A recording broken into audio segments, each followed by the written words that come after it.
Yeah. So how long have you been teaching in Cambly? When did I start? February this year. It's 3 months. So that's February, well, March. I mean, like counting February, March, 4 months. Yeah. Yeah. Full 4 months. Yeah. Okay. So I basically started doing that because I was stuck in lockdown and I didn't really have much other work, and I was kind of looking at getting into teaching English online, and Cambly was one of the first ones that came up. Really? So another one was italki. Seems quite popular. Ah, right. italki, yeah. I decided to go for Cambly in the end. It wasn't so much sort of trying to find work, it was more just to keep myself from going crazy in the lockdown. Right. It was just a nice way to sort of speak to new people, and just sort of, it was interesting as well, speaking to people from all over the world and just seeing people's different reactions to COVID and the lockdowns and stuff. It was quite interesting. Yeah, so how is it going? Yeah, it's going quite well. So you start out kind of just putting yourself down for they're called priority hours, and Cambly sort of promotes you as a teacher for students, and that's a good way to sort of meet new students and build up a sort of a group of regulars basically. I did that. Now I have a few regular students, and I just sort of set down my availability hours, and they call me, and we do that sort of on a weekly basis. Nice. So is it okay if I promote you? Yeah, Twitter? for sure. Yeah, absolutely. Is your name the same on Cambly? Yeah, it should just be Will Hoskin. Yeah. Okay, let's see. Yeah, I'll try to promote you.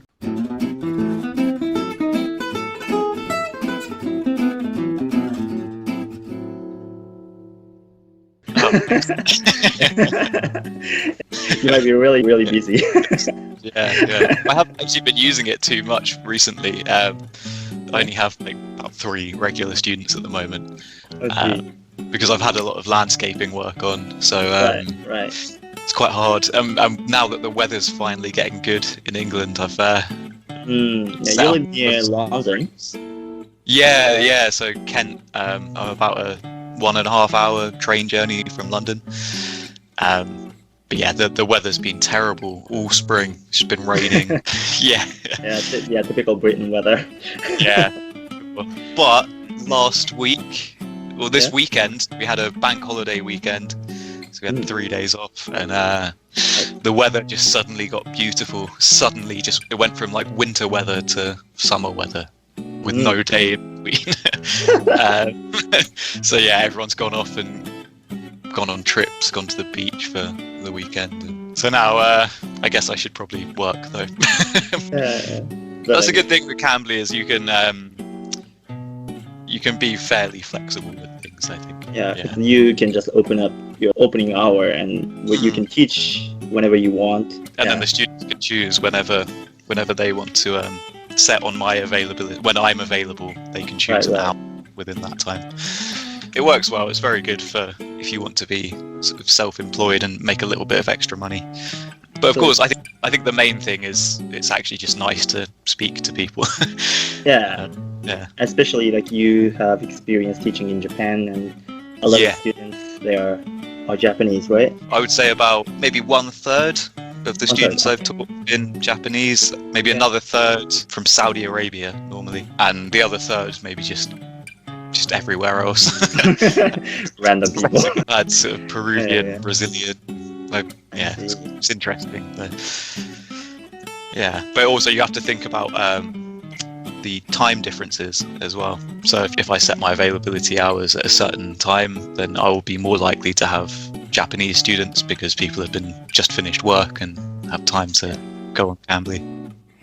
So of course that's something to think about as well. If you're a student and you want to practice UK accent or a US accent, maybe think about the times Right, that's a good advice. Yeah. Yeah. Yeah, because if you go in at a certain time when everyone in the UK is asleep, then you're not going to get a UK accent probably. Right. That's a very nice advice. Yeah, actually, you have to keep in mind the time gap. Yeah, time difference. Yeah, which can be kind of confusing as well. It's something to think about for sure. Yeah. So for American accent, it's usually like AM and PM switched. Usually like 13, 14 hours depending on the daylight savings. So how many hours do we have from Japan to London or in Britain? So I'm on Greenwich Mean Time, and that is right now. That's 11:40 in Japan. What is 7:40 now? Oh yeah. You're good at math. Wow.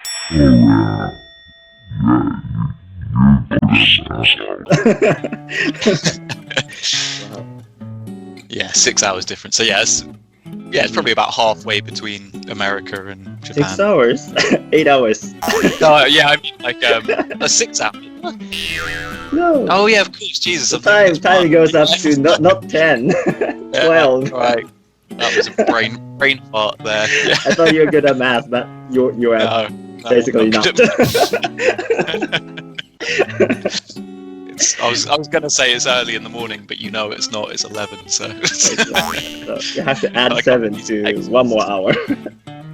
So 8 hours. Yes. Yeah, 8 hours. So okay. Yeah. So you used Cambly before, right? What do you think?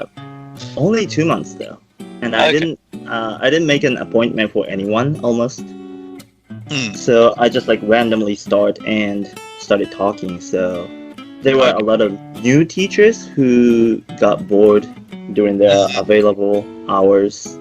Yeah, for sure. That's definitely an issue with it, I think. Yes, and I quit because I kind of like look at them as like from the same perspective as teacher. I ended up judging them, and I was too tired of it. Yeah, sure. It's like you shouldn't go into Cambly expecting to have professional level teachers. I think there is a qualification requirement, but you can also sign up to teach if you haven't sort of experience or qualification. So you'll just be doing conversation practice, and of course, most people that are doing that are just kind of maybe experimenting with it and taking advantage. That's it. We're incredibly lucky as native English speakers. I'm so jealous.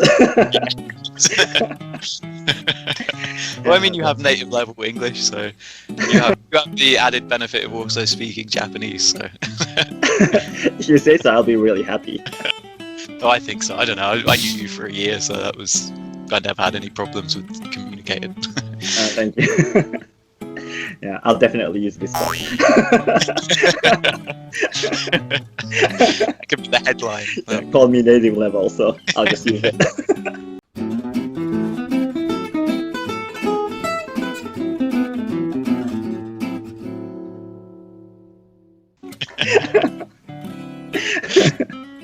So but do you enjoy teaching there? Yeah, for sure. So it's kind of like two different aspects to it. There's the sort of meeting lots of new students and sort of going through people and seeing if you get on with them well. Right. That's interesting because you're meeting new people, and that's nice. Meeting new people without having to leave my house. That's good. That's also, different. Yeah. There's also once you start to sort of students that like your style or that want to kind of have more lessons with you, you end up forming it's more like you're kind of just becoming friends with these people. It's very relaxed, so it doesn't feel like there's too much of a like professional relationship there. It's just like, okay, every week I'm just got this friend of mine, I'm going to have a nice half-hour conversation with this friend, have a chat, find out what they're up to, and it's quite relaxing and nice. Especially this past year where everyone's been locked down and social interaction hasn't been such a big thing. Right. Yeah, do you prefer teaching online or face-to-face? Well, I definitely prefer teaching face-to-face. I see. Yeah. So why is that? I think partly because the online teaching is a very new thing to me. So I'm still getting used to it, and I was teaching face-to-face over here with sort of groups of students from Europe. Yeah, you said you taught like some German people. Yeah, German, Italian, Spanish, French.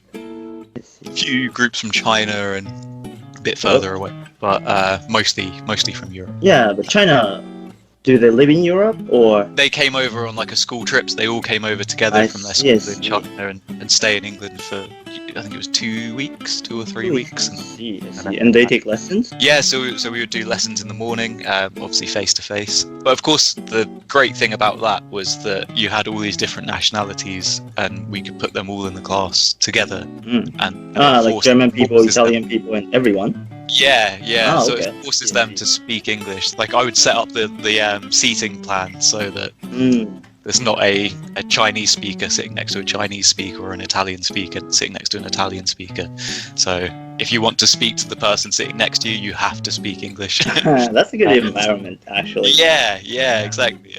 It shows you the whole point of language, right? So it forces you to communicate, even if your language isn't perfect.